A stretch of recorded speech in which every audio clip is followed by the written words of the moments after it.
and welcome to another episode of Triple Threat. I am your host, Big D. To my right is the California Kid. Yo. To my left is Karen. What up? In front of me Yeah. is please introduce yourself. I'm a friend of Dan Dan's, or the California Kid as we call him. My name's Tommy. I'm just here as a guest speaker. I'm a wrestling fan my whole life, and that's where he and I bonded at the news station when there was nothing else to do. Yeah. You had me excited there for a second. You said Tommy, and I'm like, oh, it's the Green Range. No, you're not. Oh, not quite. Wow. I'm still working. Hey, this guy's got some moves. Believe me, if it wasn't for the California Kid, I wouldn't have survived at that television station as long as I did. That's for sure. Oh, my.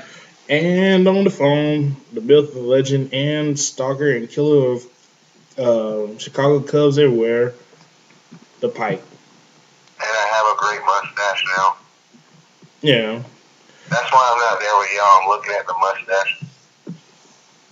mustache. Okay. I look good, man. Now I gotta just find some pants and we'll be in business. My goodness. Before we kick off, I want to throw a quick mention out there for our good friend Ryan North, who recently became the new general manager over at AWN in Fort Valley and is now recovering from what was set up as he was the victim of a audience. The audience paid $5 to all have straps, and they beat the crap out of him on Friday night, to which his brother Drew Adler enjoyed. And I was not in attendance, although I wish I was. But do I really want to know why he did that? Because apparently he is not a favorite in GM. He's a very hated Fort GM. Valley, what else are we gonna do? Yeah. So they offered $5 for people to take a strap to beat him. Yeah, and they all beat him. The pictures are up on Facebook. His body is red as an Indian. They offered $5 to each person to come with a belt, or the people paid $5. They made a killing. They paid $5. Everybody paid $5 to get a strap so they could hit Ryan North. They should have done that in prison with Michael Vick. Yeah. Well, we hope Wes is recovering, and we hope he feels better. Good luck. I did it. Anyway, let's get started. A few Sundays ago was Hell in a Cell since the last time we talked. Like I said, we thought it was kind of a crappy lineup. Yeah. And they only had, as we all thought, there were only two good matches, and Isn't that always the case? pretty much. It's been But trending. the pay-per-view was lackluster to say the least, and the main event was good until the ending. Isn't that always the case? Lately, that has been the case, yeah. Yeah. So let's get... Sweet Ambrose and Rollins got that spot, though. Yeah, we'll get to it. First match... I thought we were getting into it. No. First match, the two out of falls for the Intercontinental title, Cesaro versus Dolph Ziggler. Pretty much match of the night. Yeah, I called this one. I did call this one. Yeah, pretty good match as always from both Cesaro and Ziggler. And very surprised that Dolph got the straight victory, but we'll figure out why in a minute in the next topic, because there is a reason behind that. But actually, like I said, it was a pretty good match. It was. I mean, I saw it. It was good. Very. I'm glad they're doing something now. You know, I really want them. I really want to do more with Cesaro, but I'm glad to see Ziggler finally getting his due. Yeah. The opening matches, it seems, are getting a lot more attention now than they used to. Because, back during the Attitude Era, pretty much any match was just kind of lackluster compared to the content. But now it's like when you get a pay-per-view, the opening match adds a lot of pressure to the guys in the ring because they know they've got to start off big. You need a good opener, and I think that nowadays WWE has gotten wind of that, and over the past couple of years they've been starting out trying to get their opening matches better. However, sometimes they put matches on the pre-show that shouldn't be there. But I mean, that is what it is. I just like listening to Booker T on the pay-per-view pre-shows now, honestly. He's entertaining. They should totally put him down on the table with Lawler and Cole. God. JBL is good, but he and Lawler, he's too much like the older version of Jerry Lawler. As long as they don't bring back any commentator that has ever worked on TNA, I'm happy. Oh yeah, for sure. Well, you want anything, Cameron? No. Okay. We want to ask something to this. Nikki Bell versus Brie Bell. I like how you didn't ask me. Yeah, I'm surprised you didn't even ask Pike. Being all rude and stuff. Jeez. Do you have anything to put in your pipe? Oh, what? The first What the- match. How the hell would I know? I didn't see it. Okay. Nikki Bell versus Brie Bella. I mean, I'm glad Dolph got it. I guess I think Cesaro probably deserves it, but I'm glad Dolph got it. It was something. I mean, yeah. I don't know. I don't know what they're doing with Cesaro. It's complicated. Yeah, we'll get into that later. Nikki Bella versus Brie Bella, where the loser becomes the assistant or in their case, bitch for a whole month. I'm surprised this wasn't match of the night. Seriously? Oh my God! I didn't understand the point of this match. I thought it was going to steal the damn show. You thought they were just gonna surprise us? Yeah. Hey, Stephanie McMahon surprised the hell out of me when she wrestled one of them a couple pay-per-views back. Who the hell knew Stephanie McMahon could go like that? Stephanie actually knows her product. I mean, Stephanie is married to Triple H. Hell, that doesn't mean she learned anything from him. I mean, hell, she's pretty real. She can go. Yeah, she is. I expected a better match from the Bellas. Maybe not so much the match itself. It was very predictable. A few twists would have been nice. I see what you're talking about. Because really, WWE, if they have people in the ring who aren't the best of workers, they generally can get over with the characters and pull off some pretty good twists. But we didn't get that in this one. I don't feel like we got that in this one. Oh. Nikki Bella wins. Yeah. And then pours a Slurpee or something on her head later. I don't remember what that was, but that was definitely a good way to get some heat added to the character. So I applaud that. Still, it's been done. I mean, WWE Tag Team titles: Usos versus Stardust and Goldust. The Dust Bros win. I actually like Stardust and Goldust. They are They're funny. great together. Yeah, they're I mean, funny. Goldust is Cody in Rhodes his knows how to golden play years ball. right You now. know what I'm saying? He's doing great out there. I know. Considering where he is now physically, yeah, Goldust still has it, man. It's amazing.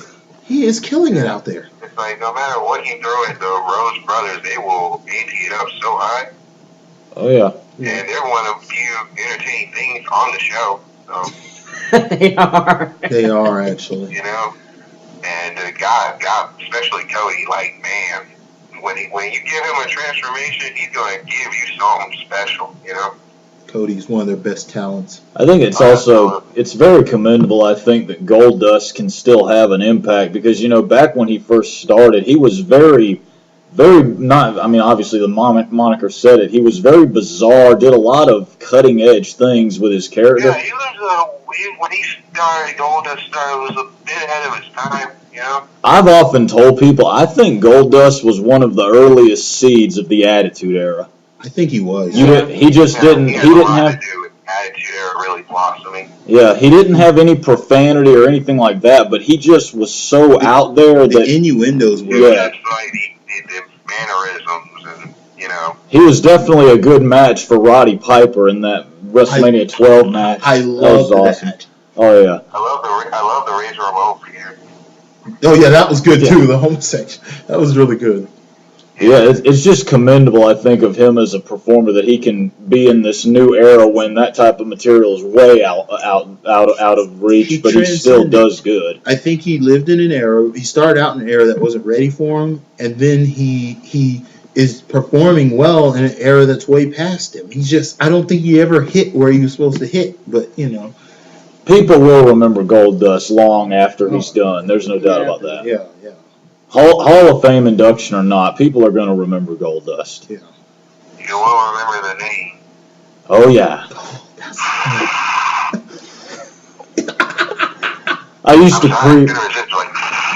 to creep Dan out over the headset. He's doing headset up the TV station. you know, you have to do the whole thing now. You do the, and then you put your hands together like Stardust, you know? Oh. I mean, you look like an idiot, but it's great.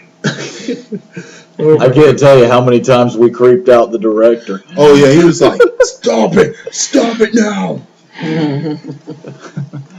What was the next match, man? I can't remember. No, Now. I know, man. I applaud y'all for watching that. I was watching Simpsons and fucking Brooklyn Nine-Nine doing all this shit, so I applaud y'all for watching. When is the Futurama episode? That's tonight. Great, Yeah, now I've got something to do Futurama tonight. tonight. And Walking Dead. Yes. And Walking Dead, yes. Wait, are they coming on at the same time or back to back or something? I think back to back. No, the Simpsons Futurama is at 8, Walking Dead is at 9. Oh man, this is gonna be a good night. This is a crossover. Fantastic. This is a Good night. crossover with Futurama, Simpsons. What? Yeah, Yeah, well, Futurama, Simpsons. the same people created both shows, so No, I know it that. probably. Yeah, Matt Groening created both shows. But they're gonna do an episode. The promo looked promising. I did like the crossover with Family Guy. And Yeah, that was hilarious. That was really good. Do you think it's going to be better than the Family Guy one? I don't know. You have to see it. We have to My watch it. only problem with the Family Guy one. Do you think? Oh, you haven't seen the Family Guy one yet? He's No, a I little- said my only problem with the Family Guy one was that they didn't put a musical in there. I want a musical number. I really wanted one musical man, number. That was one of the best episodes ever. For anything, that fight scene. Yeah, the fight scene made up for it. The fight scene. That was fantastic. The fight scene made up for it, but I really wanted one of those classic music numbers involving the whole cast. I really wanted everybody in there. It would have been priceless. I didn't even think about it because I've seen a lot of Family Guy over the years. They usually squeeze in these odd musical numbers, but that was one time they didn't do it. I was waiting for it. I never even realized that till you just said it. Oh, I was waiting on it. I was waiting on it to happen. I'm sorry, nothing will ever in a million years, nothing will ever beat the Stewie of the The FC3. intertwining Oh, of that was both great. shows and just how Peter's trying to get Homer to do, like, I haven't felt this good since, that whole thing. Yeah. Like, Homer had no idea what he was talking about. Yeah, he had to do it. They had And to, even one of my favorite jokes was when Stewie called Mo. oh, that was great. That was one of my favorite gags. My God. It was good. So, It was I'm fun. sorry. Go ahead, BD. Sorry, we totally fell on top of it. We had to go into that. We had to talk about something more important. You know how it is. We had the Joan. Go ahead. Okay. On This Futurama was going to be great. Go ahead. Okay. On to the next topic. The first of the two dope main events. Randy Orton versus John Cena, Hell in the Cell.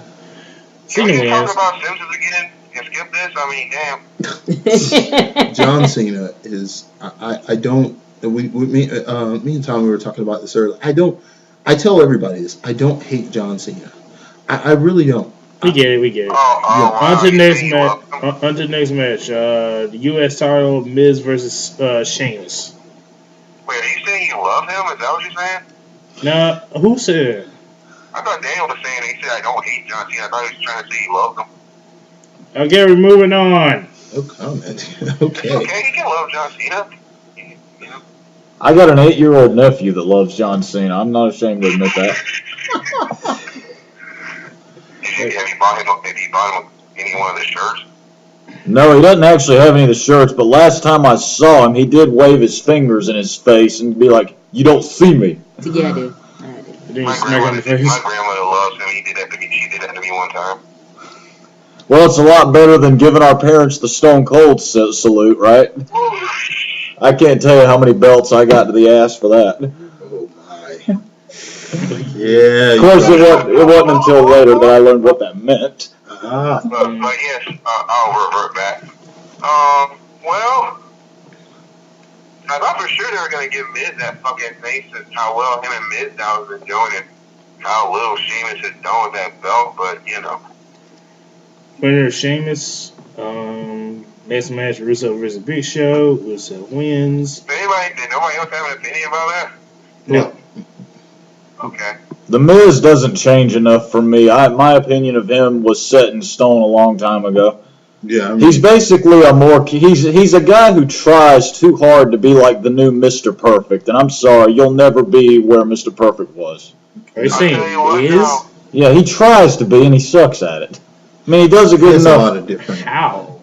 Well, he goes out there, does his little showboat thing. Mr. Perfect had his little towel flip move that he did, and it looks stupid now, but it was really good at him being an asshole. I thought it was Ziggler who keeps trying to be like Mr. Perfect. Ziggler is. Well, I was telling Dan this, and he, believe it or not, didn't see it till I showed it scene by scene. Dolph Ziggler is Mr. Ass with no attitude. He did the. I mean, he's doing the famouser kind of like. I mean, it's. I don't know, man. He even looks like him. Yeah, the hair. It's just. I had to admit this. I'm just saying. I mean, I know what I see when I see I it. had to admit that. I'll give him this. He's pretty much saving Sandow's job. Yeah, he is. Yeah, I think he is. I think he is. He would have been got fired or jobbing a writer on Main Event or something. Yeah, the Miz is doing him a favor. Like, how many other superstars can say they've done that, save somebody's job? Not many, unfortunately. On WWE. The Undertaker, I think, saved quite a few jobs in his career, but I mean, other than that, I can't name any off him. I think at some point, it was Punk or one. Somebody saved Ryder's job. No, Punk saved Joey Mercury's job. Yeah. And Ryder's. No, that was Edge.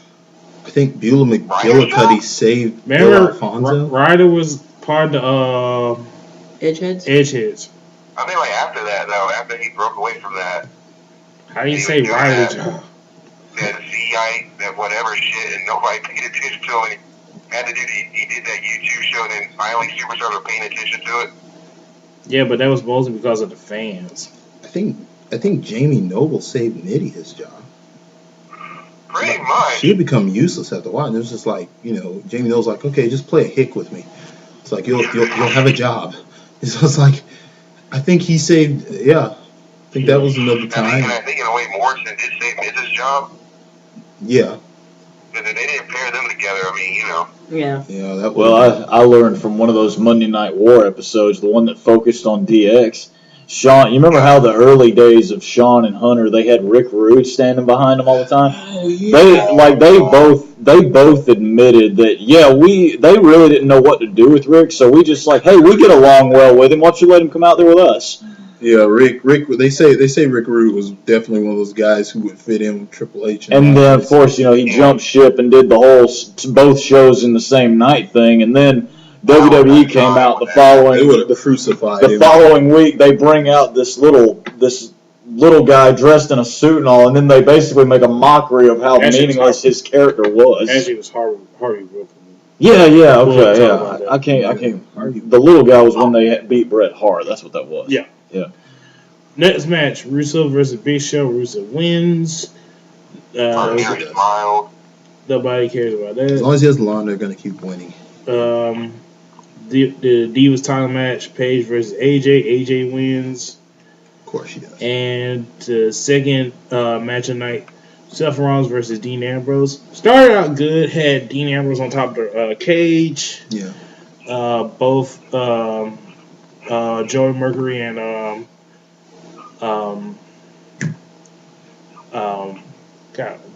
Jamie Noble get on top of the cage. Damn, Dean gave Noble the suplex right on top of the cage. That was pretty awesome. I like how Jamie Noble's doing stuff now. Yeah. Then they had the big part where they got on to the side of the cage and fell through both announce tables. Which classic, but still doesn't top Foley. Yeah, that's all top. I think that in a lot of ways, that for me just ruined all Hell in a Cell matches.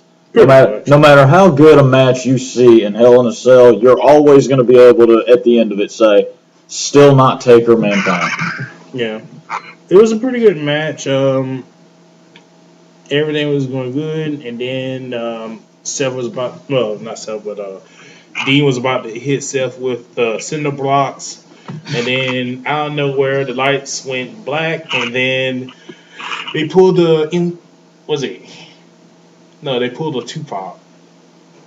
Oh God. They the lights came back on, and there was the lamp in the middle of the ring, and there was a hologram of Wyatt in the middle, and then out of nowhere Bray Wyatt beat the crap out of Dean Ambrose and Seth got the win.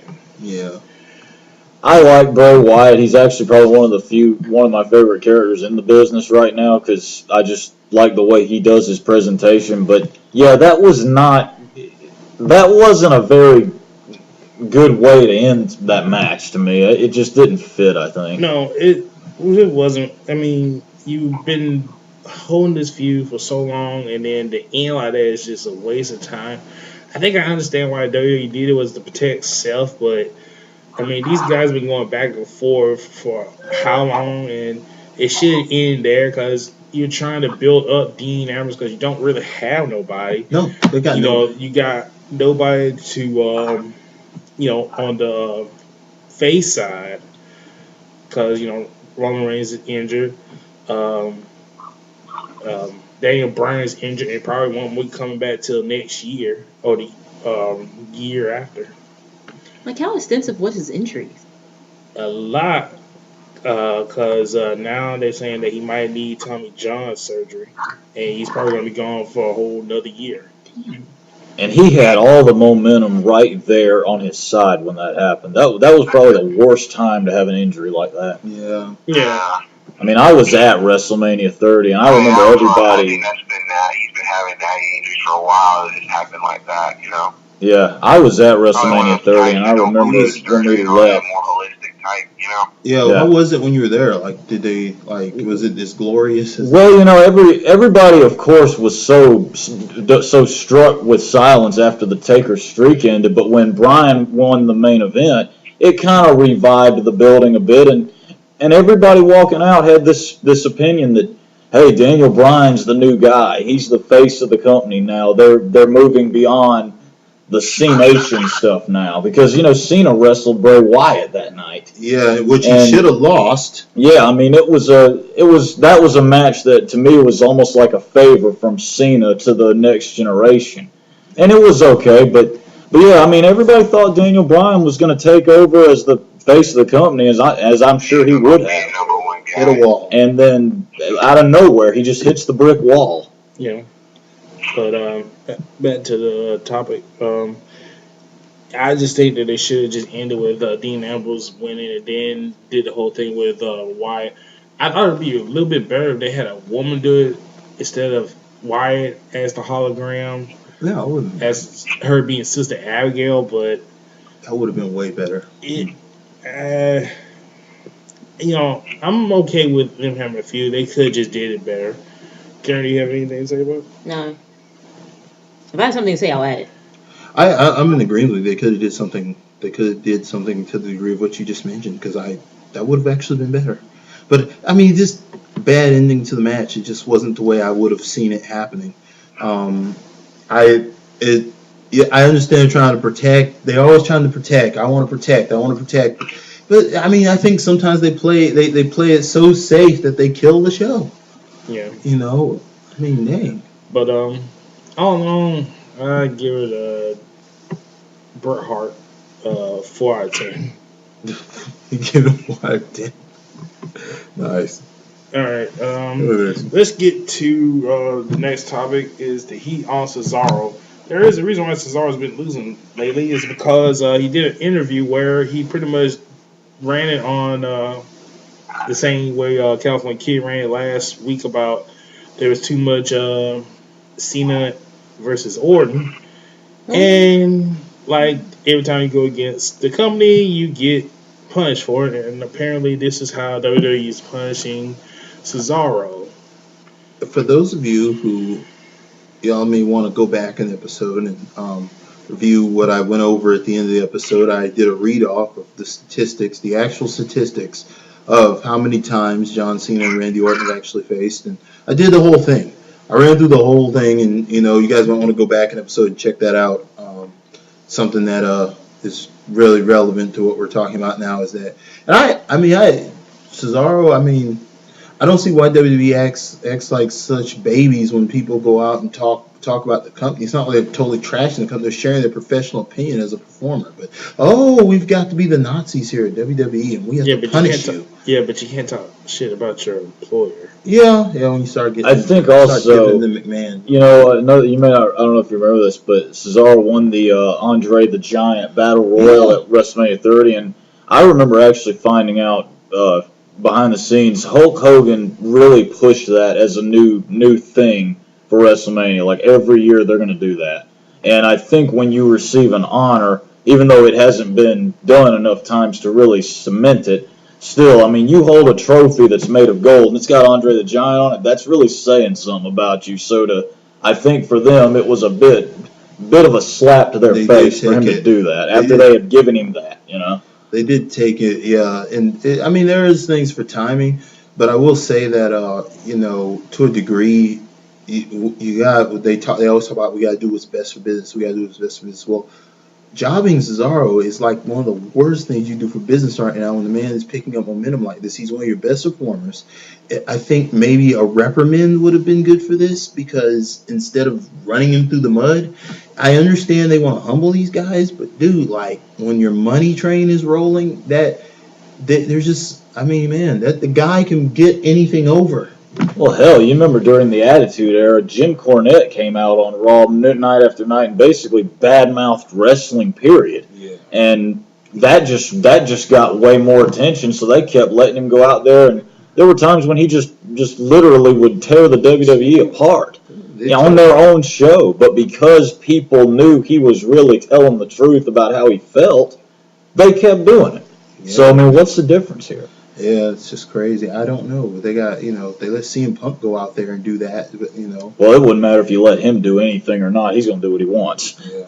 Which is one of the reasons I think Punk's, I respect the fact that he doesn't fear anybody to that degree. He really, he may be a bit all of himself, but hell, he's good at what he does. Yeah. But, yeah, that's, like I said, Cesaro, it's sad, you know, and like I said, John Cena, Randy Orton. Let's see it again. Yeah, but he kind of did it to himself. I mean, hell, look at what they did when Ziggler talked bad about oh, God. Cena. Ziggler lived in the doghouse for, like, months. He was down, man. We cried for mercy for Ziggler. Yeah, but now I guess he's taking Ziggler's place for it. Yeah. But, so we go on to Raw. I don't know what the hell keeps them What? going. Cesaro, like, what's the fucking point? Actually, some fans have been, I don't know if you guys see this on Facebook. I don't see what he should have just stayed in NXT and had brilliant matches there. Yeah, but the paychecks were What are probably they nice. going to do, start using them better in WWE? He could just stay in NXT and have fun matches there. Yeah, but the pay is not that good in NXT. How much are they getting paid now? Probably a lot more than they do at NXT. Minimum Give you that much more. $170,000 a year. But we'll talk about that coming up. So before we What are go, we going to talk about this shit? have you guys seen the fan post where they were where somebody posted up something where fans were like talking about Cesaro if Cesaro if things don't go right with Cesaro in the long run, he may consider going to GFW. Where the fuck did you hear that? It was a post on Facebook. It was on kayfabe. What the hell is GFW? Not GFW. The new Jeff Jarrett thing coming out. Global. Yeah, What Global is Force. he doing? What is he doing? Global Force Wrestling? Yeah. Yeah, it's supposed to be coming out next year, isn't it? Yeah, there's All no I word. heard is they're working with one Japanese company for pay-per-view, that's it. Yeah, it's supposed to be coming out next year. Yeah, there's no set date. That's stuff. But, you know, he's getting cash, and he's doing it the right way, you know? Just making sure he hatches all his eggs first and everything's set, you know? And don't let crazy management get in there, like you did last time. Make sure you have, but also have responsible funding, you know? Yeah. Yeah. Another topic I wanted to talk about. Roberto Del Rio did an interview with Fighting Spirit magazine, and he talks about that. You know, it's not. Fighting what? Huh? Fighting what? Fighting Spirit magazine. Fighting Spirit magazine. Keep up. In Oh, the yeah. In the interview, he talks about that it's not So he just still that reads magazines. it's not just that the guy Cody Barberi, that's what the guy's name was, Okay. that talked shit about Virgil Del Rio. It wasn't just him, but a lot of important people were also making jokes about Latins and African Americans, and he basically confirmed that WWE was pretty much scared because they were afraid that the guy was gonna they would have a lawsuit on his hand because of the same thing would happen with Big Show when he slapped the backstage worker during the vignette. So they were afraid that the guy was going to sue him, and that's why Del Rio was let go. He said he thought he was going to be just suspended for a couple of days, but then they told him that he was pretty much released. And he said he wasn't going to name any names, but he said there was someone higher up who always made racial jokes. And he said that, because that guy does it, that they think it's okay. And he also made claims that Sakara was making $5,000 per match in Mexico and is doing 2 or 3 matches per week. And he was also talking about how the new talents in WWE are making $500 per match.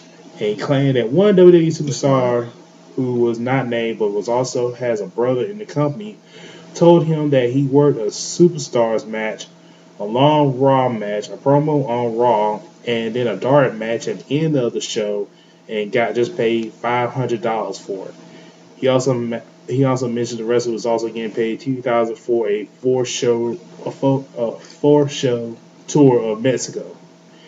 And he said that the young WWE talents are not unhappy about things, but not completely happy either. But they have no choice. You're new.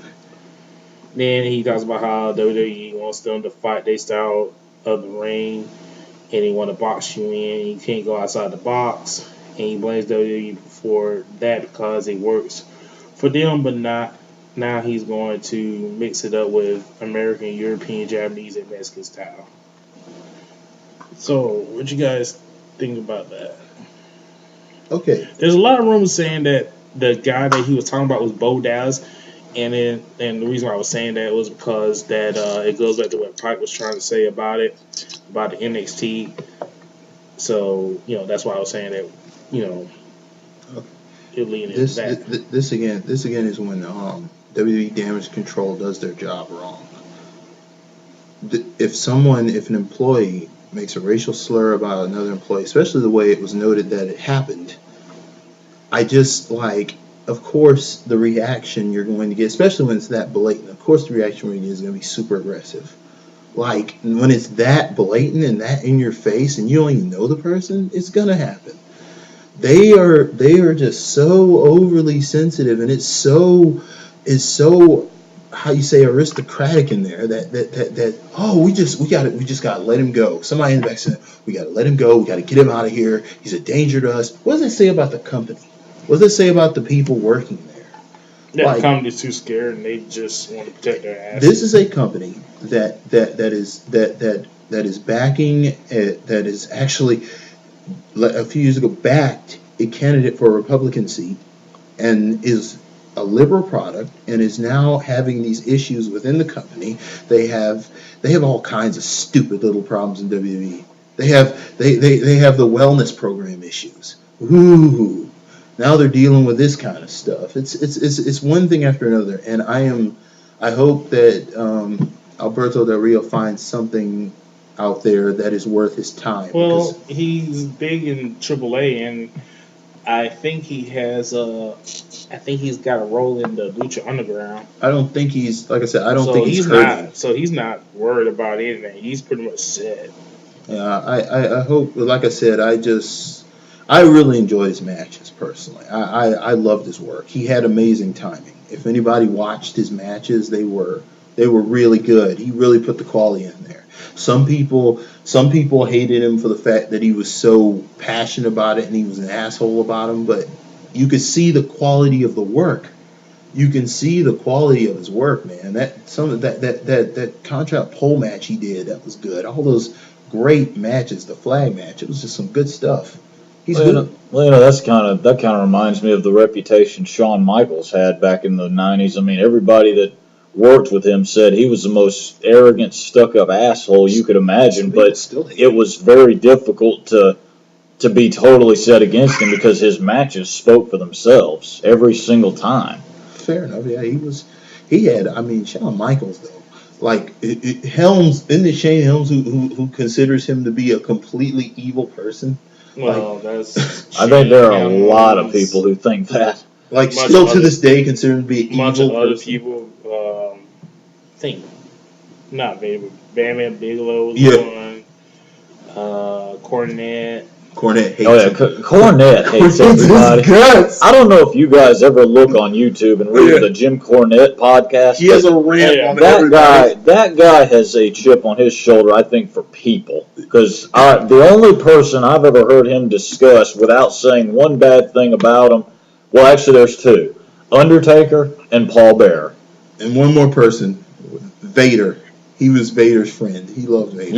Yeah, I guess to a degree he didn't badmouth Vader, but he No. did address the fact that Vader was really a teddy bear Yeah, he as a said- person, and that kind of hurt him. Yeah, he basically called Vader a wuss. That's how it came across to me Yeah, it personally. sounded like he was like, I don't know if Vader had heard it. I don't think he would have been too flattered. Yeah, but I mean, it's not surprising. WWE has a history of stuff like this.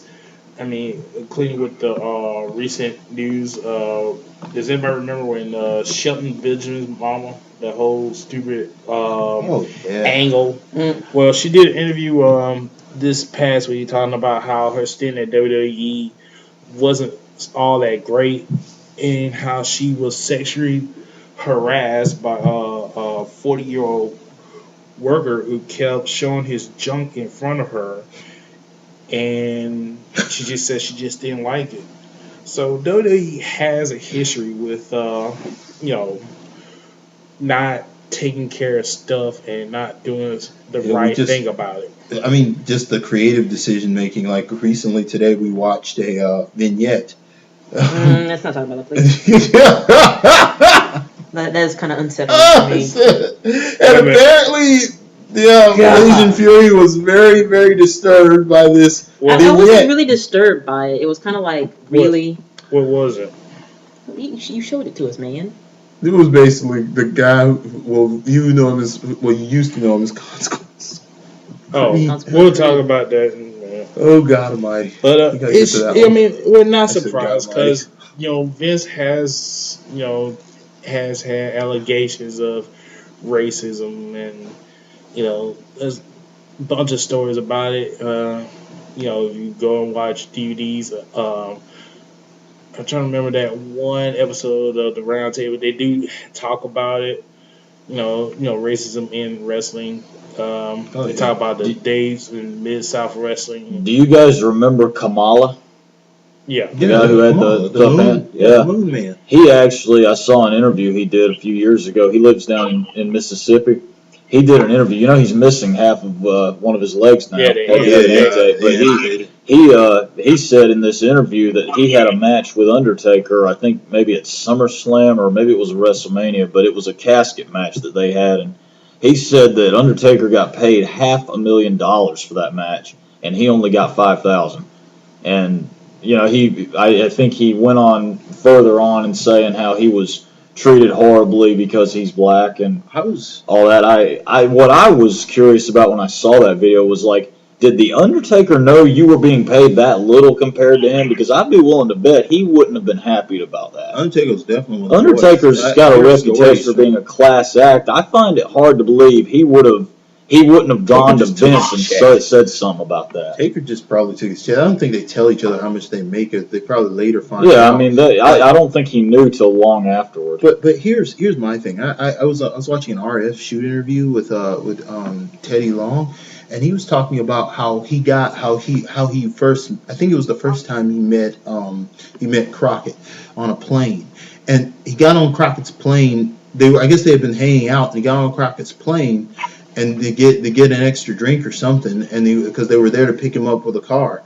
And apparently he was saying that they called him the N-word when they saw him on the plane, saying, "Boy, what you doing on my plane?" I don't know how true this is because I saw it's RF shoot interview, but there's this. I mean, I'm stunned to hear this, But I mean, it would be a huge blow to the Crockett name if that was, if that were true, because it's Teddy Long. But he said that he was glad that he got to prove to everyone that he was way better. He got, look at his career. Oh, Teddy Long, and to me, Teddy Long was one of the most underrated managers in history. One person who I wish would not have been terminated like he did. I'm glad they still mention him. They still, I think he's in good terms with the company.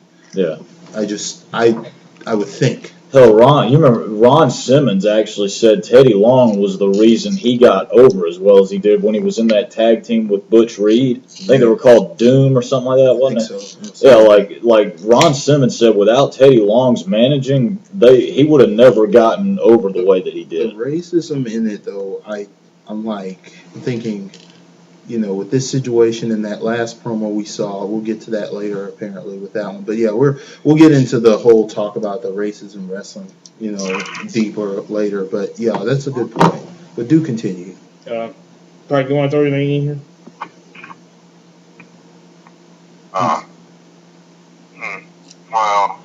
I missed him, but he was kind of hinting he wanted to leave anyway. He just said it had to end in those terms, and I can't wait to see him on Lucha Underground. Yeah. Yeah.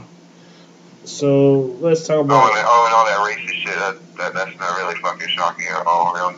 Yeah. Yeah. I mean, It doesn't surprise me. It's like that, but I think little things like that are going to happen anywhere you go. It varies on how it's handled. Yeah. I miss Teddy Long. He was on there briefly. He was on the SmackDown. On SmackDown briefly. Well, tag I know he match. was on there briefly, but They did like an honorary tag match and stuff, and it was awesome. I was like, oh, so was Laurinaitis. I mean, shit. Teddy is the tag man. he is a tag match. Tag man, what? And the highlight was JBL dancing. That was great. You got a great manager. Which one was worse, JBL or Edge? What? When Teddy Long's music hit, you remember that dance Edge did? JBL, because JBL looked like he needed a damn drug test when he did that. Yeah, JBL. I agree, yeah. Yeah, it was JBL. Oh. On to Raw. A few keynotes of Raw. The Authority come out. They congratulated Seth Rollins for the win. Orton comes out, gave, I would say, a crude promo. And then RKO's Seth Rollins out of nowhere. Yep. Bang. Which pretty much is... If there's one great thing about that man, is how he can do an RKO. Yeah. Yeah, he'll hit it. He comes up with RKOs like DDP used to come up with diamond cutters. Yeah, he does. He be hitting it. Anywhere. Cena comes out and does a promo. Stephanie comes out full suit. Yep. And one of the stupidest things in the whole promo, Stephanie offers Cena to join the Authority. Something stupid happened on Raw. I'm shocked. And Cena turns it down, and Triple H comes out, and Triple H, tries to get John to join him, but he declines, and then it sets up for the Survivor Series Team Authority versus Team Cena. Yay. You would think they were going to lose, but, So, then we had a surprise. The return of Ryback.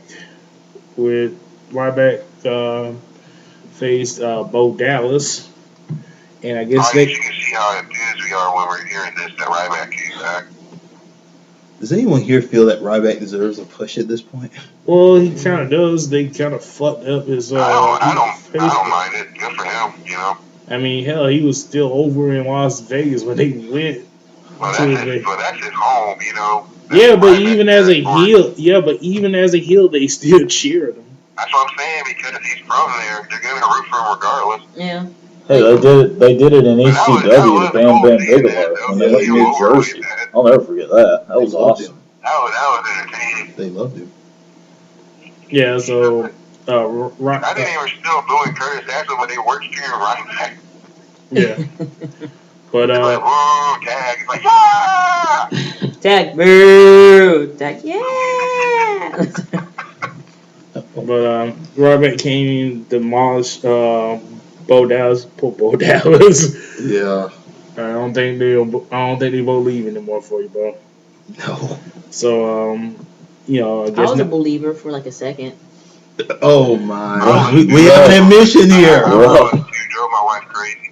It was a She second. can't stand that motherfucker. She cannot stand. Every time I would say believe, she wanted to punch the hell out of me. I thought that was every day. Ooh. I can't tell you how many times. I can't tell you how many friends I've already pissed off when I do that. Oh my God. First wall, I swear my wife wanted to break down. Oh. Okay, I'm gonna leave that one alone. Yeah. We're off of that one. Like, I can't believe that. I couldn't believe that either. Believe. But anyway, Bray Wyatt just looking at me. They shouldn't hear you saying that. I bet Bray Wyatt looks at Bo Dallas and be like, damn, why couldn't you be Cody? That was it. No. Pike for the steal. But so he got a big Phoebe Moore chance. So I guess you know, if WWE wants to push him, which like I said, they need more faces right now. And like he's already over as it is. As soon as he came out there, them kids were screaming Phoebe Moore like that, like the last year or so didn't even happen. Yeah, and they pretty much squashed the whole Ryan Axel thing. Yeah. And so I didn't mind them being together. I like the group. that was the only thing that killed Curtis Axel having a job. I mean, the fun part was if you watch the WWE app during commercials, they would say the funniest shit to each other. Oh. I wouldn't be surprised though eventually they got back together. Oh God. Yeah, for Axel's sake at least. Yeah. Somebody needs some Well, work. the countdown starts with Mr. Axel before he gets the pink slip. So look on the bright side, Cesaro. At least you're not Axel. I mean, Speaking of Cesaro, Cesaro got beat down by Dean Ambrose, which is kind of sad because that would have been an actually good match between the two. is that man? He is pretty much saving Raw all by his damn self at this point. Who? Ambrose. I wouldn't go Is that. he not the biggest highlight of Raw every week now? I wouldn't go that far. Really? You would? He's trying, but I've missed the last couple of weeks of Raw, but I see where where Pike's coming from there. The ones that I did see recently. It's like for me, the only real highlights I can remember is Ambrose and whenever Eric Rowan's doing something backstage. You know, like when he was watching See No Evil. Oh man. I saw that. That was funny as hell to me. That worked. And speaking then of, Kane sat next to him, and Rowan just looked at him like, "You scared me." I love that. If you got it's actually out on DVD now. See No Evil 2. It's pretty. I saw it. funny. I was like walking through like movie stuff. I saw like, saw it is that Cena even too? Okay. Yeah. And then I saw Leprechaun, the origins. Man, she's watched that so bad. I'm actually Netflixing that for Tuesday. So. Oh my. Cena Evil 2, really? Yeah, it's like available for Netflix mail. So. And don't forget to do Leprechaun because that just came out too. If it's I'm not watching fucking Leprechaun.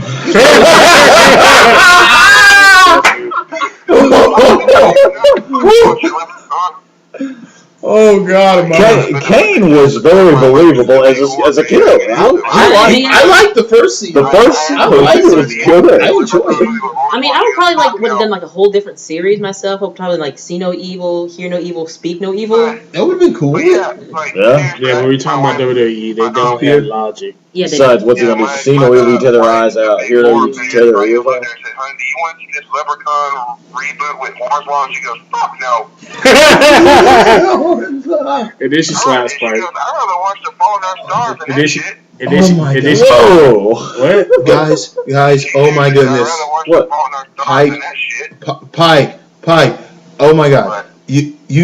Pike sent me a trailer a few days ago that literally had me jumping out of my chair like, oh my God, why? Pike, for those of you who have not seen this, they are making Jingle All the Way too. Yes, I've seen this. Oh my God! No, I'm banning you from talking about that. This will be a nightmare. We'll save it for Christmas. I bet you were so pissed when I tagged you that I had you, man. Pissed isn't even the word. It's like, no. I know you're probably more pissed off that it's Larry the Cable Guy and what the Santino. Who would do something so cool? Who would do something like this? Somebody who obviously doesn't like Arnold. Jeez, like. Yeah, like Arnold really gonna come back for that stupid movie. I hope Arnold does good in the Terminator 5. That Leprechaun remake like the fucking Godfather. Now, don't disrespect the Godfather that way. I'm just saying, in comparison, like, I'm sure Leprechaun's gonna be better than Jingle All the Way. That's how badly it's gonna be. Oh gosh, this is gonna be horrible. Jesus. I gotta see Dumb and Dumber 2 tomorrow, so I'm a little torn as to what I'm gonna think of that because I'm a huge fan of the original. But I love the original. No, I'm test screening it. I do that on Facebook. I write movie reviews, so I get to see them early. But yeah, I'm excited to see it because it's been 20 years since we saw the real Harry and Lloyd. But I don't know. There's a part of me that wonders: is that type of humor? Is it too far gone now? Yes. You know, it's I don't know. It's great. I was still saying it's great or better together, but then you hear things like, I don't know, and they're already showing spoilers all online, like the cameos and all that. Yeah. Like they said that they already talked about the Bill Murray cameo and. It really hurts me though because I still to this day can watch the original and laugh my ass off like I did as a kid. But the sad thing is when I show the original to younger people who never saw it, they don't laugh. They don't know. They don't understand the comedy. They don't understand it. It's so far away, you know. I'm a little worried that I'll like it, but everyone else won't. That's what really scares me. Not so much liking it as much as like getting it. Well, you know, it was kind of a similar. The whole sea bass gag, all that stuff. They're not going to get it. They're not going to get the gags in the car. They're not going to catch any of the lines. They're not even going to get that. I like it a lot. I would hope they'd be intelligent enough to catch the one where that Jim Carrey improvised when he looks at the picture on the wall and thinks that they just landed on the moon and. When he did the thing, that was totally impressive. That was one of the best scenes in the original, and I remember every time that would come on TV, I'd watch that and I'd be laughing, and everybody's like, "I don't get it. What's so funny?" And I'm like, "You seriously don't get it?" Yeah, I mean, it's that type of comedy, but they don't see that often enough anymore. So Tommy, you said you do movie reviews, right? Yeah. Should I go see Interstellar? Well, let me ask you this. It depends a lot. Are you a huge Christopher Nolan fan? Yeah. All right, well, do you remember how when he did the Dark Knight trilogy, he kind of like reinvented comic book genres by basically getting rid of comic book aspects of it? Pretty much. Well, when he does Inception, he basically builds a whole new platform nobody ever sees before. But is it worth the 3 hours? Oh, yeah, it's totally worth that. Yeah. Was it better than Inception? That's what some folks are saying. It's not better than Inception, but in a way, that too will depend on what your expectations are. When you watch Interstellar, if you're a huge fan of science fiction, you're gonna enjoy Interstellar more because there are so many homages and visual kind of nods to classics like 2001 and whatnot. Oh, really? But I will admit this, and I've seen it twice, so I'm assured of this. The characters, all of them aside from Matthew McConaughey, are about as one line as you could get in the descriptions. McConaughey's best performance? Yeah, like Matthew McConaughey does a tremendous job. There's one scene in the movie where he's watching old footage of his children over the last 23 years because he hasn't seen them. And he doesn't say a word, but his face does all the performing, and it literally will get you goosebumped when you see it. We'll have to get But all the other actors just kind of it was almost like Nolan pulled them from out of thin air and just placed them there for convenience. So little that's what I heard about slight. that, and then I heard like it's like as soon as the parents drop their kids off to go see Big Hero 6, the parents saw Interstellar this weekend. That's what I heard. Yeah. Now I will tell you this: Big Hero 6. Don't be fooled by what you think. That is a movie for everybody. Oh, it's a good movie. It's the same thing about Lego. It's the same thing about Lego movie. Yeah, like everybody thought Lego Movie was going to just be total trash, but I would rank that in the top 10 animated movies of all time. Really? Okay. Well, And I've seen a lot of animated movies, well, our believe me. friend Mr. Roy B. Swagger III will be talking to you very soon. Well, I will tell you this. Don't bring him in if you know he's gonna say some shit. Oh yeah, Let me tell you, I grew up on Toy Story. I couldn't be more pissed though that they're doing a fourth Toy yeah. Story. Why? You don't need a fourth one. It ended so It depends perfectly. on what the story is. Do what now? It depends on what the In the story third, what is. happened? What happened to Bo Peep? Well, at the end of the third, they say that she got sold off to another family, which happens when you have toys. It was understandable. Okay, I'm done. Yeah, but Toy Story 3 ended so perfectly, like full circle. Yeah, it was a great ending. Okay. But yeah, but back to what you're asking, man. If you see Interstellar, you got to see it in IMAX quality. Yeah. Like it will be a pricey ticket, but one of the benefits of the movie being long is you feel like you got your money's worth in terms of the time. I don't know. They said the same shit last year about Gravity. Gravity was short, and I'll be the first to tell you, I liked Gravity, but I would never in a million years have claimed it as one of the best pictures of the year. No, I like George Clooney, but George that shit Clooney was stole fucking the show overrated. for me. And it doesn't even have anything to do with like some of the stuff people were saying about space inaccuracies. I don't Oh, he know. doesn't want to spoil. Fuck. We got Katie. Oh no! I'm not meaning like plot stuff here. I'm just saying a lot of people that It's work worth a in watch. NASA. It's worth a watch. Yeah. We got to continue the list. Let's get to it. Sorry about that. No, you did. This is great. All right. Please King That was a versus fun chat. I didn't say anything in like 15 minutes, so. I'm here. Like, I was going like, oh god, they're talking about Raw. I think everyone was like, oh, God, It's like, all I kept thinking was, I was watching Gotham. honk, honk. But go on. Kane versus Dolph Ziggler was the next match, all because Dolph was seen talking to Cena. Oh God, It was actually a decent match. It was all right. It was. I'm glad to see that they're at least giving Dolph that attention. It worked. Yeah. He's still gonna lose that thing soon. Yeah. Then Seth versus Cena ended DQ when everybody came out with the bag, and then the first show ended with Cena in the ring and staring down with Triple H. I just can't take Jamie Noble and Joey Mercury seriously as henchmen. They're the new Stooges. That is just the most. I just think that's too adorable.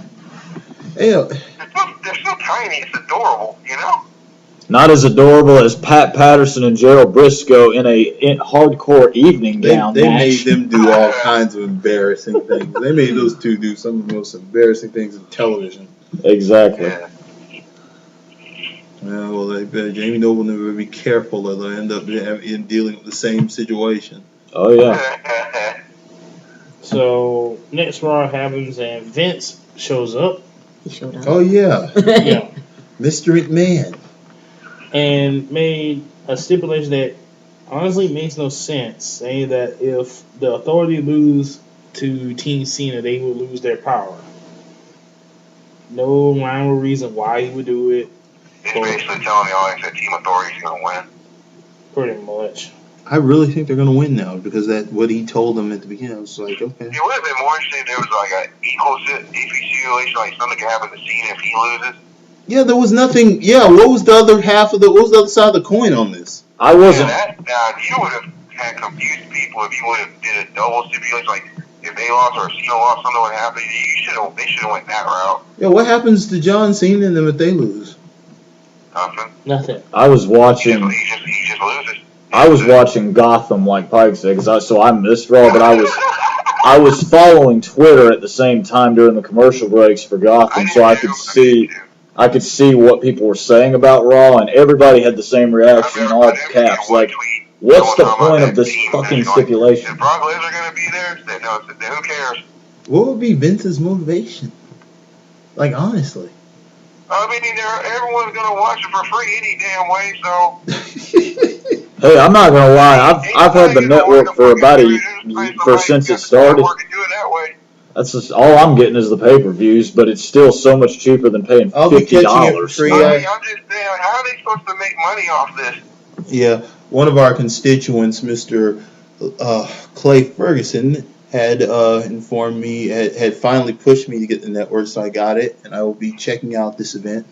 Yeah, we'll talk about that later. So I'm watching on the big Good screen. for y'all. I hope y'all have a blast. Anyway, before we get, we called it. Mark Henry went heel. No shot there. Of course. The part I got in because I had to work. Rusev beat Zack Ryder for the 20th time. Holy And- shit, that was Ryder? Yeah, Zack Ryder. I totally skimmed that. I had no idea. And apparently he got hurt, so he's going to be pretty much out. Oh, As if damn. anybody gives a shit. The injury. People still care about him. Seriously. Probably not, but I'm just saying. And because of WWE Network was free for this month, which we'll get into after after the whole Raw shakedown. They offered Sheamus versus Rusev for the U.S. title, and they wouldn't shut up about it during this whole squash match.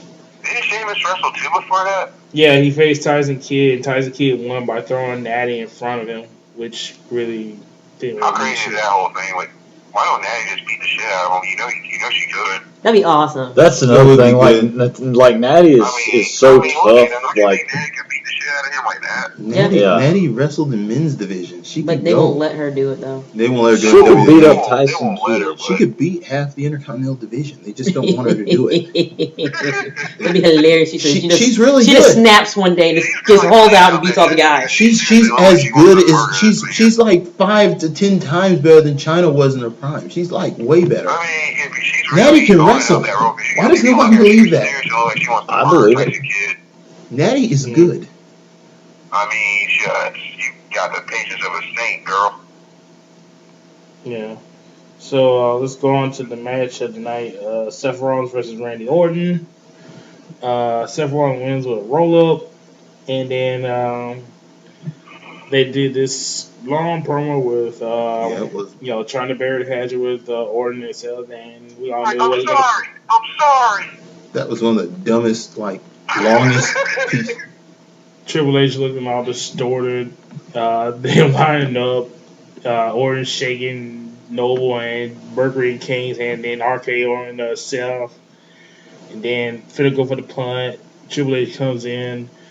Then he hits Triple H and then tries to put Rollins through the announce table, but gets caught and then gets curb stomped on the steel steps, which was made funny by Kane tripping over Orton. Kane almost freaking fell on it. No, he failed. He tripped. He didn't go because I thought he saved himself. Dude, he failed. He just collapsed. No, he failed. He tripped. Oh my God. And so Raw ends with a busted up Randy Orton and Seth Rollins doing the pose. And then Randy Orton has a quote concussion. We all know what's going on in that one, don't I we? mean, we know what's really happening there. I think he's doing the Condemned too. Yes. Whatever. Why would you? Never mind. Whatever. Still sounds better than Jingle All the Way. Hopefully, hopefully it won't be as choppy as the first Condemned. One of the choppiest. I mean, I love the rest of the movies. Just the fight scenes were choppy, like really choppy. But how much of a budget is going to be? It's probably going to be straight to DVD. I mean. Most of them are. I mean, Yeah. Well, pretty much all. Hell, I remember when the first I'm just saying, Condemned like, came now, out in theaters. It was only there for like 2 days. yeah, I'm true. just saying, The 'cause it action was one of scenes the didn't few live movies up. that actually got a theater release, you know? Yeah. So What was speaking it, of like Sino Evil, Condemned, the 12 rounds. What else really got a theater release? the call, Call, yeah. And, didn't that's it. Didn't the one with no The Marine. 2? Yeah. The first Marine went to theaters. The second one did not. Yeah, second and third did. The Chaperone. That didn't go to No, theaters. No. That other movie Triple H was in. Yeah, what was In and that? Out? Yeah. I don't think that They're did very either. limited. No, I mean, they didn't 1 go. week to theaters and then very next week going straight to Walmart. And you can 12 get it. Rounds was in the theater, so. Yeah, it was. I remember seeing that, and I just got so pissed. Although I was not shocked, but it was so obviously a ripoff of Die Hard 3 that I was like, "Are you serious?" Which film was that? 12 rounds. Oh, so I got it. Did you Best get John dragged Cena to movie I've that? ever seen. Do I know? Didn't you get dragged to It was that? the best Cena movie I've seen. Now, a legendary pissed me off. Oh That one where he was the wrestler, that movie fucking pissed me off. my God. Okay. Yeah. So, like I was saying, if you And I still bought that on DVD. why? My wife wanted it. There you go. Yeah. When you're married, that's the easiest reason for everything that happens to you. Blame it on the wife. Okay. You made it sound so poetic, man. Mm, But she also wanted the call, so it worked out, you know. yeah. So, Wait a minute. like I said, if you signed up for the network and you got it for free, you saw Rusev versus Sheamus, and I think we all knew Rusev was going to win. And Yeah, the that was a whole gimme. he got the US. That's like the one thing he hadn't done yet was win a belt. Yeah, of course. Well, I don't know. I would have thought for sure he would have got the Intercontinental, but, you know. And Hogan, oh, poor Hogan, he so wants to fight this dude. Jesus. Let it go, Hogan, let it go. Let it go, brother. So, that's pretty much wrong. Alright, Pike, you want to talk about Lucha Underground? Oh, sure. Okay. Hello, everyone. I'm Pikey, and this is my opinion of Lucha Underground. Thank you, and Ola. Hola. Well, I DVR'd this from the El Rey Network. Great channel. Love their From Dusk Till Dawn TV show. It's okay. It's not bad. It's the way they're doing it. You got the wrestling, but they're trying to make it into like an actual show. Like it'd be a show on their network where the backstage still look like it's like a TV show, the actual backstage. Felt more like a movie. Yeah, it's like a movie set, and the highlight was definitely it was so great seeing John Morrison again. Yeah, good seeing John Morrison finally And on he TV. fought Puma. Yeah, Prince Puma. Prince Puma, and that match was fantastic. Great moves. He hasn't lost a step at all. And it was Chavo Guerrero was there, and Ezekiel loved it. They had a girl fighting a guy during at one point. Yeah, the card was Blue Demon Got her Jr. ass kicked. Yeah, I was about to explain. The card was Blue Demon Jr. versus Chavo. Kind of sloppy. Would you agree? What? Blue Demon Jr. versus Yeah. Chavo. What about him? I said it was a sloppy match. Oh yeah, that one. Yeah, it was great. But you know, it was the first episode. It's not great. I think it's gonna get better. I'm gonna keep it around. Yeah. I guess I'd rather watch that than main event. So Okay. Raw and SmackDown not so much, but you know, it's you know, if you need a wrestling alternative, and you have El Rey Network, check that out. Mm. I'm actually watching the second episode now while we're talking. The next match was the Lord of Havoc. I think his real name is Matt Cross versus Sexy Star. Wow. I did like the intro they gave a Sexy Star, but so you build her up. You know, you give this heartwarming story that she used to be abused and now she's wrestling, and then you fucking job her to some guy that would sound really stupid when he did a promo at the beginning of the match, and then she loses. I don't know what the logic is behind that.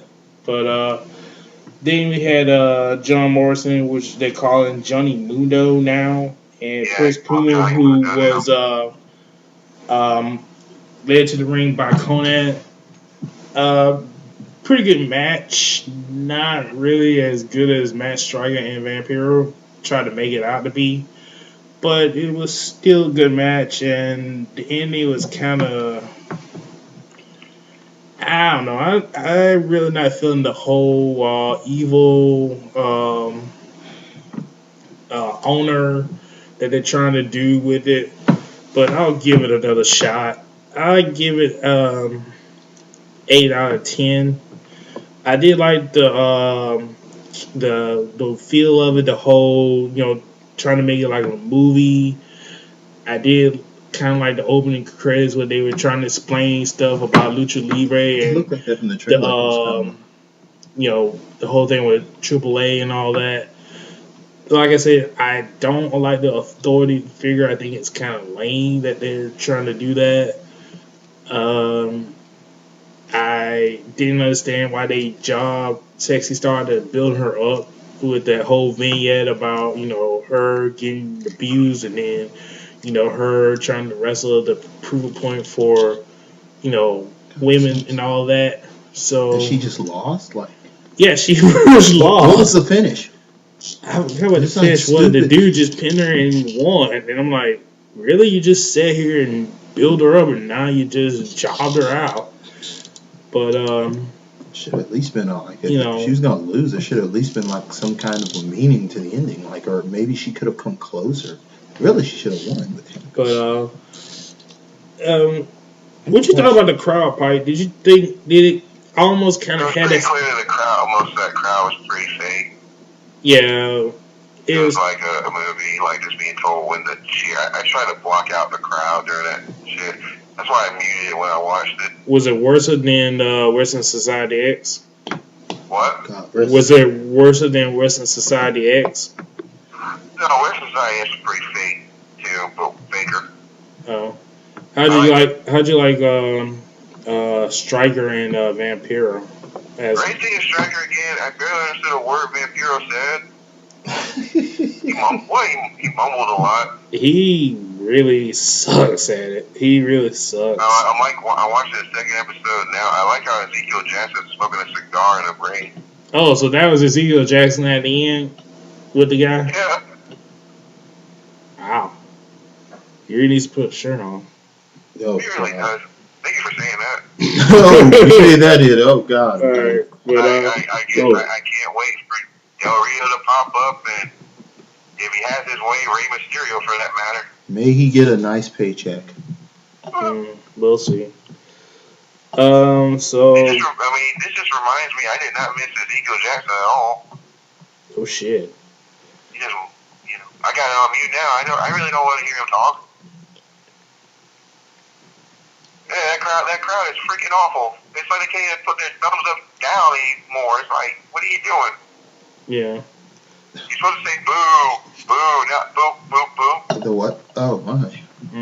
But I will watch the second episode and we'll do another It's like, review I just about. want to tell more. I just want to tell Johnny Mundo, you're not doing it anymore. You don't have to do this whole war, so you could change your outfit a little bit. Yeah. Those But pants kill me. okay, I won't leave that one alone. I'm saying they look awful. Yeah. But I will watch the second episode and we'll talk about it on the future episode. Okay. But Let us be happy there's another wrestling show on TV. yeah, we're happy about that. But let's get into. I forgot to mention I mean, I'd rather watch this than that show on Spike. Okay. All right. I forgot to mention this during the Raw segment. There was a promo for a new character with Xavier Woods, pretty much ripping off. Just keep down the ring and he's still smoking a cigar. Sorry, go ahead, sorry. Doing the Ernest the Cat Miller ripoff of James Brown, I thought it was James Brown. pretty much. Or a match you would see on TV on one of those local access shows. this is what I was mentioning about, with Karen. It's just the fact that I found this to be somewhat overly stereotypical. I don't know who encouraged this kind of thing to be pushed, but I'm just in awe at the fact that the World Wrestling, the World Wrestling Entertainment continues to put on this sort of social faux pas that it's a big social faux pas of their knowledge, and they think that when you're in business like this, how do you feel that something like this is going to get over? You're sitting like you're putting out another African American person. Now you already had the Reverend Devon. You had the Mama thing with Shelton Benjamin. I mean, every black star comes out, you have to do this whole old time thing. And I understand Vince is an old head, but still, man, like having a full choir and having him be like freaking like one of the especially like somebody who's on one of those new gospel stations, the new wave gospel stations or whatnot, and he's doing like James Brown with a blue cape with freaking, I mean, there's sequins on the cape. There's blue sequins on the cape. Come on! Come on! I mean, it just seems like WWE was just scared to do the whole Nation of Domination thing with Big E, well, I'm gonna say Ezekiel Jackson, but with Xavier Woods and Kofi. Damn shame that wasn't happening. I was really excited about that. I mean, that's a lot better than what they're going to give us now, but I guess WWE with the whole thing happening in Missouri was too scared to do it, and they didn't want to cause any controversy, so they just scrapped it. Which is sad. It would have been funny if they would have had Big E and Kofi as the deacons. Well, I think that's what they plan on doing. Probably. But we shall see, hopefully, but I'm not holding my breath for it. Okay. Let me get a little review on WWE 2K15. Oh yeah, please. It came out last week for the Xbox 360 and PS3, and it's gonna come out later on this month for the PS4 and the Xbox One. Actually, it was the graphics are good. The roster, it's okay, but now they don't have the storyline is the WWE 2K15 showcase, and it's pretty much focusing on rivalries. They focus on the CM Punk versus John Cena rivalry, which is the main reason why they were so adamant to still have a Punk in the video game. Yeah, it's kind of like they based the whole thing on him, and that's why the whole thing came down to the court battle. It's like, okay. Yeah, they also have Triple H versus HBK, and I forgot who was the other one. But it was a pretty okay for what I played. I played like 5 matches, played some online. Was the AI still too easy? Yeah, a little still too easy. Oh boy. But I probably, if I were anybody, if you have an Xbox 360 or PS3, I would wait till the price goes down. They do have a difference, as the Pike was telling me about, that for the PS4 and the Xbox One, they do have, I forgot what they call it. I think it was like a My WWE, something like that. And I guess it's like an exclusive for those next gen systems. So, yeah, it's a pretty good pick, but I would wait till at least the price goes down. Since price is gone, let's talk a little bit about the Doctor Who season finale. Yes. Holy shit. No spoilers here. Was fucking awesome. I had say I've seen part 1 and I was blown away, and wow. I would have to say the last two are the best of the Capaldi first season. Yes. It's it was the best of the Yeah. Capaldi season. I'm trying to remember the last. What was the one before it? The Flatlines was awesome. Yeah, I like that. I did Um, like that episode. I have to say that the whole thing with Misty kind of saw it coming, but they really did a good job with her. The actress is awesome. Really good. Very talented. I really wasn't feeling the whole thing with Clara. You know, the whole thing with Flatlines when she played the doctor for that episode. It was good for that episode, but in the finale where she was playing the doctor, it kind of overdid it. That scene then when Uni coming back, the one death scene. A lot of the fanboys are gonna be pissed about that, especially with her just showing up and then she died. That was kind of sad, and I didn't really see the reason for them killing her off. Uh, but and then the last scene with both Clara and Capaldi, you know, it's sad, and I just wish that I mean, somebody said is that it was supposed to be Matt Smith, but because Matt Smith changed his mind, they went on ahead and got Capaldi. I can see that, especially with the whole well, she was in love with him and all that, and it kind of fits it. With Matt Smith, I did like the whole. Well, I liked the way he went out because it was kind of like reminiscent of the English kind of old wise man. You know, the whole town Christmas. It was. I mean, it worked. Yeah, It worked for me. but I mean, I like the season. I understand now why it probably doesn't fit with Capaldi. That it was pretty much more for Matt Smith. It didn't hurt Capaldi. It just. I mean, you can understand why it doesn't fit, but Capaldi made it work for him. Like I said, the first episode with Strax and Lady Yeah, that was more of. didn't really fit, and kind of understandably why. But I think he did a great job with that, though. yeah. But Flatline, the last two season finale, the Dark Water and the Death, I loved it. was pretty cool. And I'm real gonna be interested in seeing Nick Frost as Santa in the Christmas episode and see how they gonna end this. I think this is where Clara officially leaves or not.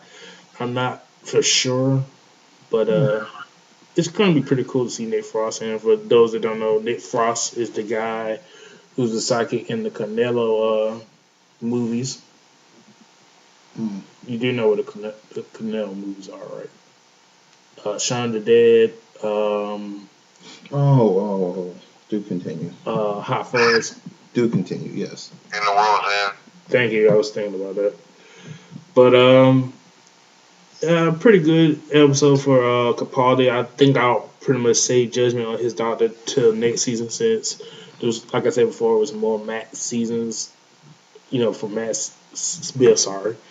So I'll leave judgment for that. Leave Steve Moffat to his work. Yeah. Hopefully, Sherlock, the Christmas special is gonna be good. I am waiting for more Sherlock. Yeah, I think they're filming now for the Christmas special. Okay, let's see. Before we get to Attack of the Titan, I want to make one more review. This past week of this recording was the end of Naruto's run in the manga. And I gotta say, it was a pretty cool ending. They pretty much sell everything. Loved how the fight between Naruto and Sasuke ended. The whole thing at the end kind of shocked me, especially when you find out who's hooked up with who. And they do, instead of getting one new Hokage, you get pretty much two new Hokages. And I don't know if California Kid wants me to spoil it or not. But pretty good ending to Naruto. I'll probably do my own review later on. But can't wait for the spin-off. They're going to try a mini-series. Pretty much a continuation, kind of like what they did with Shippuden after Naruto ended. But they're probably gonna see how the miniseries does, and then if it does great, they'll probably pick up and do like a regular manga series with it. So we shall see about that. Who will it focus on? Naruto continue? I can't tell you without spoiling. Oh, okay, don't. Okay, let's get to an anime that Pike likes, Attack on Titan. But we'll get to an anime that you like to talk about. Attack on Titan ended its run on Adult Swim last week with the final finale of the season 1. I gotta say, I liked it, but I just felt like it left a big hole. And he said hole. I like thing. Oh, I like how that's the one I show. I like you have a little son with. I mean, I'm not saying it's bad. It's just that I just wish they continued because it's still a lot of stuff that we they get to it in season 2 that we didn't get to figure out. I mean, it's a great show. I mean, for a finale to do what it set out to do, it's been meant to do all week is have that big showdown, and it was already given that there's going to be a season 2, so which I can't wait to see. I think that what I'm saying, Yeah, season 2 though. I've seen season 2. I can promise you it's going to be one heck of a. Yeah, they already got season 2 out. Yeah, season 2. I've watched season 2. It's going to blow you away. And I thought it was good. I mean, what happened at the end of that fight, I didn't see coming. I was kind of bummed about that, but what great, I mean, it's just crazy how big that show has gotten here. Yeah, I did like it really put some life back in the Adult Swim Saturday. Yeah, I did like the fight scene with the female Titan. Mm-hmm. Was shocked as hell that the blonde chick was the female Titan. That was awesome. Yeah, and it should have been obvious when you think about it, but man, it's still slick though. Yeah, I did like the scientist chick. She was pretty crazy. But hopefully, Funimation gets the rights to season 2, and it doesn't take them long to dub it, and we have it out next year. Was excited last night when I was watching Toonami that they finally gonna fucking show Inuyasha the final act. Took them how many years to finally get that motherfucker? And I'm pretty sure they're gonna fucking bleed this dry like they did the regular Inuyasha. Inuyasha. So I am happy that they finally, gonna do the English dub for that. I will be checking it out. The Unkillable Naraku. And old Torta. Hopefully, that probably gonna be the only thing good on Toonami, because Space Dandy's done, Attack on Titan is done, Bleach is done. Until they start. I like how before Toonami they show Black Dynamite, so I'm good. Yeah, but that shit has been funny lately. I gotta give them that. Mm-hmm. The last few weeks have been pretty damn funny. Yeah. Like, if anything, audience, watch the Bob Marley episode. Yeah. You want to talk about Mike Tyson's Mysteries, the first episode? I do. Mike Tyson is Mike Tyson. You gotta expect what you're gonna expect when you watch something like that. You wonder if he's playing a role or is this how he really is? With the way he's doing lines and shit.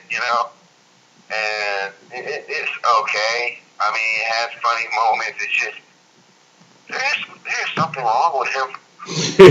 There is, like, I dare you to say that to his face. Cartoons, it's like, okay, you're a little out there, man. I don't know if you're just acting or just really how you are, man. You know.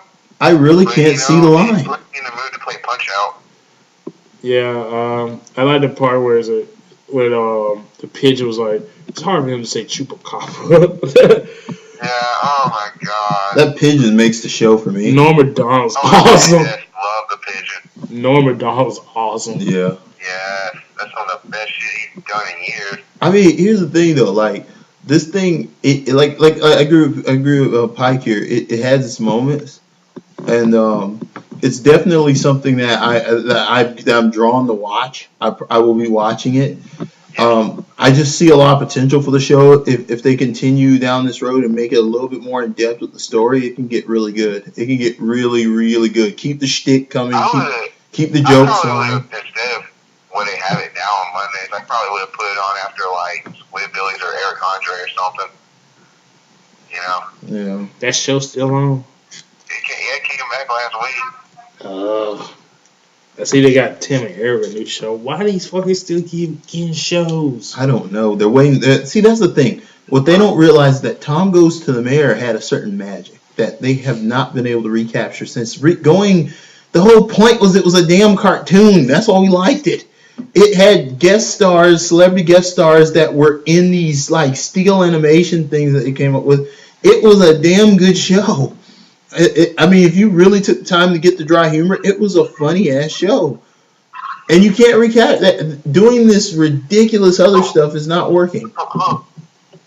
Yeah. I love Tom Goes to the Mayor. It was a great show. Before we get into the big news, we'd like to talk about the WWE Network. As we said before, this whole month is free.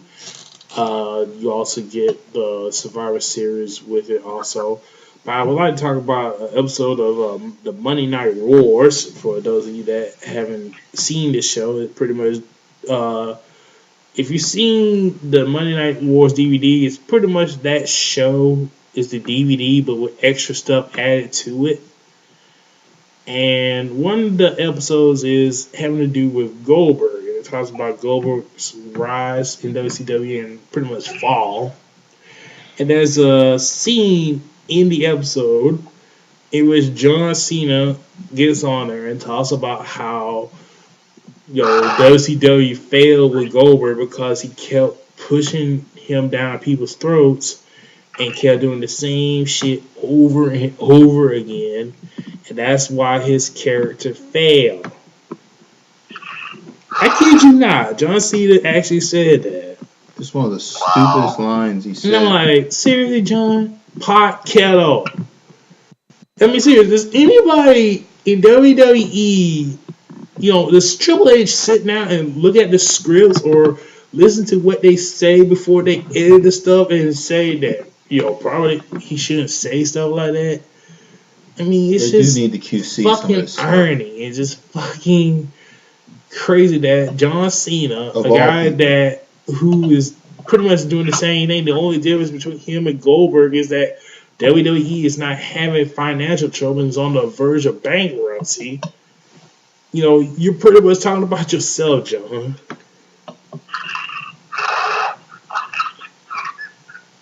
But yeah, that's pretty ballsy to say all that shit. Yeah.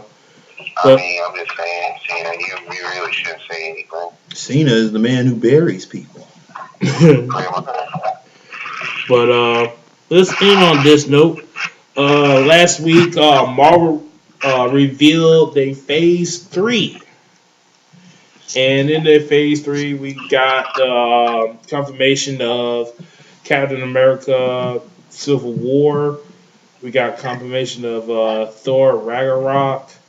We got confirmation for Guardians of the Galaxy Part 2, the Inhumans, Captain Marvel, and who else? Yeah, you said Black Panther. Yeah, Black Panther. Came out. And the Inhumans. Yeah, it said Inhumans. And Infinite Crisis. Oh yeah, and Infinite Crisis and And the Guardian sequel. yeah, we said that, and Avengers Part 1 and Part 2 are the Infinite the Infinity Wars. Infinity. I can't wait for that. Part 1 and 2. That was pretty fucking epic, and I'm kind of interested in. That's how Marvel is. They like to give you a spectacle. It's like, oh, DC announced all these movies. Well, let's one up that shit. Yeah, and I'm interested to see how they're gonna do Civil War since they don't have Spider-Man for the movies. That somebody was saying that they're probably gonna replace Spider-Man with Black Panther. And yeah, that's what they did during the press conference because they had the guy playing Black Panther and Chris Evans and Robert Downey Jr. and eyeballing each other. Yeah. All I gotta say. How about that? Dude played James Brown and Jackie Robinson's playing Black Panther. All I gotta say is if they have him like the Black Panther in the BET show, I'm down. They gotta get Denzel to play the dad now. If they have him killing the crap out of Captain America, I'm down. Here's the thing, like for Denzel Washington to be more, the writing is gonna have to be. But they're really gonna good. have to get a lot more money for him. I don't necessarily. I think they can, but only if they willing to pay more money. Because I think someone was saying like the reason why we're not getting the full, not Thor, but Iron Man 4 is because they don't want to pay Robert Downey Jr. that much more money. Because they didn't want to do it anymore. Then There's already been 3 of them. Then why he want to do the cameos and stuff like that? He didn't want to do the movies by himself anymore. He's still going to help Marvel out with like Avengers. I think the trilogy was fine. I think the trilogy was fine for him. I really think that it's like he wants to like venture out. Let Iron Man venture out. I don't. Kind of like what the others have been doing. Like Hawkeye was in Thor, and Black Widow was in Captain America.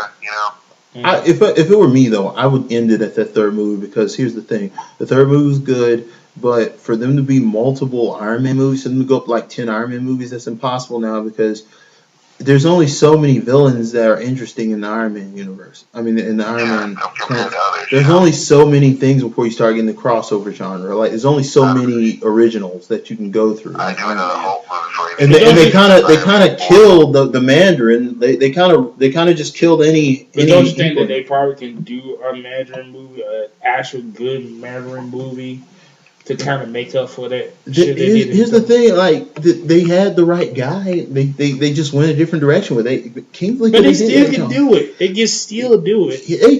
They could do something where he actually was and was faking. Or they could just get another guy or what? He could just say, well, that was another guy. I'm the real Mandarin, and I mean, if you have a right writer and if you have the right writer, you can write it off. And I mean, hell, they do it in Arrow. I mean, granted, the guy that's playing Count Vertigo is a different guy. They still able to do it. Count who? Vertigo. The Count. Remember, they had one guy playing Count Vertigo, and then they brought in another guy to play Count Vertigo. Oh, okay. They had 2 different people. But yeah. I'm. Oh, go ahead. Sorry. You go ahead. Okay, but I was saying, should we talk about Sherlock becoming Doctor Strange? Oh yeah, we forgot about that. Doctor Strange. Benedict Cumberbatch is going to be Doctor Strange. I'm definitely going to check that out. That's going to be good. I think he's good. But I think this. He's fantastic, so I can't wait. So I guess like now his schedule for shooting Sherlock has cleared, or they figured out the way to do it. So I would say Captain America definitely, Doctor Strange, Black Panther, Guardians. The other big question is who's going to play Captain Marvel. That is the real question. That's been people have been asking that for like months. A lot of people were saying Penny. Who? Penny from Big Bang Theory. No. Why not? No. Why not? No. Not the way with her hair is not. She's already got the nerd They gotta change it there. Not one. Panel behind her. I mean, she's one of the biggest nerd shows of all time. I mean, One, she's not built for it. Two, she can't. She doesn't. She's have not built, and two, she how do you doesn't. know she ain't built? She can't get built. No, dude, just no. It's something new for her, you know. No. Well, who was you saying? Let's Don't be see. cheesy and say it unknown. That's cheesy. I had to get back with you on that one See, because I had. I was thinking or the Wolf of Wall Street girl. Possibly. But you guys haven't seen Gone Girl yet with a girl in that. I don't really know a blonde actress that can pull that off. A friend of mine did say Emma Emma Roberts Roberts. from American Horror Story. Oh, Which one? Coven and Freak Show. Oh, I haven't finished watching Coven yet. Oh, for God's sake, y'all, you haven't seen Coven yet? I watched a few episodes, but I haven't finished it. What's wrong with you? It's just Well, hard to that's fit. just some ideas, nothing set in stone, you know. Just ideas, you know. But yeah, I would agree with you saying I'm probably going to see every one of these movies, honestly. Definitely can't wait for Civil War. I don't know about Inhumans. I had to see a trailer. Inhumans, that's going to be the next Guardians, that one movie that's just going to come out of nowhere. I had to see a trailer. I'm already trying to Wikipedia that, and thank God another Thor movie. You know, and then the Avengers series, of course, Infinity Crisis, and oh boy, I can't wait next year to start seeing these scenes after the credits with Avengers and Ant-Man. oh, yeah. I mean, who knows what kind of shit's gonna be in there now? Oh, it's gonna be all over the place. It's like what you got to say now, DC. They'll be like, we got Ben Affleck. As Batman. And apparently we might have Jared Leto as the Joker. Have you heard this shit? But seriously, they're seriously considering him, Jared Leto, playing the Joker for the Suicide Squad movie. For the Suicide Squad. Yeah, so they're gonna make a Suicide Squad movie. Who the hell Will Smith? And then people thinking Joker's not in the Suicide Squad. Well, he probably will be a villain. I think it means It was Harley Quinn. No, I think he's gonna be a villain because Harley Quinn's in there. Yeah. I think he would be a villain that the Suicide Squad goes against, It's like the cartoon movie. like in the Assault on Arkham. Yeah. And then, do you hear how crazy this cast is? They're saying they're trying to get Will Smith, Tom Hardy, and the Wolf of Wall Street girl. Yeah. Who the hell did Will Smith play? I think Tyra, the dude that Black Dynamite played. Oh, really? Yeah, the one that Black Dynamite played in Arrow. They might as well just got Black Dynamite that shit. You know, it's a different universe, sadly, because that was It's true. the same universe, they're both DC. Yeah, but the TV show is different from the movie version. Man, see, it's that kind of attitude that's the reason why the guy playing Arrow ain't gonna be in the Justice League movie. And he should, but he Sadness. Sadly, yeah. But like I said, with Inhumans, I had to watch a trailer. Captain Marvel, I'll try to come up with a. Until then, just do like I do and watch these fake YouTube trailers. They are hilarious. You know. You gotta love their imagination with this shit. Like, seriously, when you go listen to our show, just type Batman v Superman fan-made trailers. They are amazing. Yeah. Just seeing Ben Affleck as Daredevil being used here is just great. I think. What about Ben Affleck's wife as Captain Marvel? Jennifer Garner, they dye her blonde. Jennifer Garner? Yeah. could work. That could work. I wouldn't have a problem with that. give her redemption on Elektra. Yeah, it was. Well, Elektra was not her fault, but yeah, she does need You know, if she was a couple years older, I would totally say hit girl. Yeah. I think from Kick-Ass, I think she would be awesome in that. Yeah. Well, But, there still might be time. I mean, a few years from now, she might, yeah. But I guess we're in on this note. I'd like to thank Karen and Tommy for joining us. Definitely. Thanks for the movie review, Tommy. Yeah, and I'm probably not gonna see it in theaters, but thanks for the review. yeah, And C-Kid, thank you for being a good sport about Jingle All the Way too. we'll get more into that in Christmas because we'll have, if we had to, we'll tie Daniel down and we'll let him watch that movie. Oh God. Oh yeah, Oh, no. in a room by himself like some girl being forced to watch Star Wars.